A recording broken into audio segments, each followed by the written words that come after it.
Dan, what did you like from the Bengals offense yesterday? That coach becoming a little bit like his quarterback. We all know that defenses cannot play man coverage against this Bengals offense, so you got to play zone. Joe knows where the weakness is and how to connect the dots. 3rd and 10. Now, it looks like man coverage across the board, press man, but you're going to get a little spin pre-snap. What you're going to get is this. That safety, that nickelback is going to spin back to a cover 2. This guy's going to become the Mike linebacker run through. You got a cover 2 squat corner, and then this guy's the hook player. Now, everyone, this is the weakness. This little soft spot, really in between those 4 players, is where you want the ball to go. Now, Joe Burrow is going to do a great job at the snap of holding his eyes vertically. Why is he doing that? He's just trying to get this guy, who again is that hook defender, to just straighten up to protect or to attack that weakness in that coverage. Now, watch this with Joe. Everyone to pay attention how great this is. Joe hits his back foot.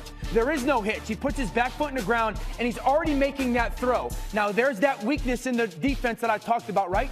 That ball's going to go to that receiver right there. I want everyone to really pay attention to this. Ball is out of Joe Burrow's hands. That football is already halfway on the way. Does that guy have his head turned around as all? No, he's just dropping his hips. Now, the second thing is this. Outside release by that receiver pulls that corner just a little bit. So if you're Joe Burrow making that throw, what you want to do is just pull this guy and throw it on his left shoulder, because you're trying to protect him from that backer that's driving, also away from that corner. Look at the premier ball placement by Joe Burrow.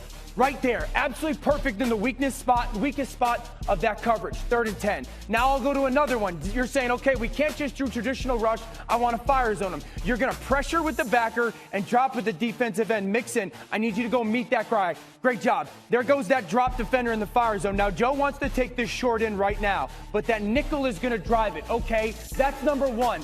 Joe, can you connect the dots of the play? Now, everyone, we put a clock on this to show you how quickly Joe snaps his head and gets to the second progression. The second progression is going to be a shallow and a deep cross. Now, watch this with Joe. Snap his head. Within 1 second, he realizes this guy drives. I can throw that deep cross or over the middle of the field, ball out right now. The reality is this. Joe Burrow has taken this organization that in 53 years was 0-7 in road playoff games. He goes on the road, 3 new starters on the offensive line, and he's won 3 road playoff games in the last calendar year. Has completely changed the franchise.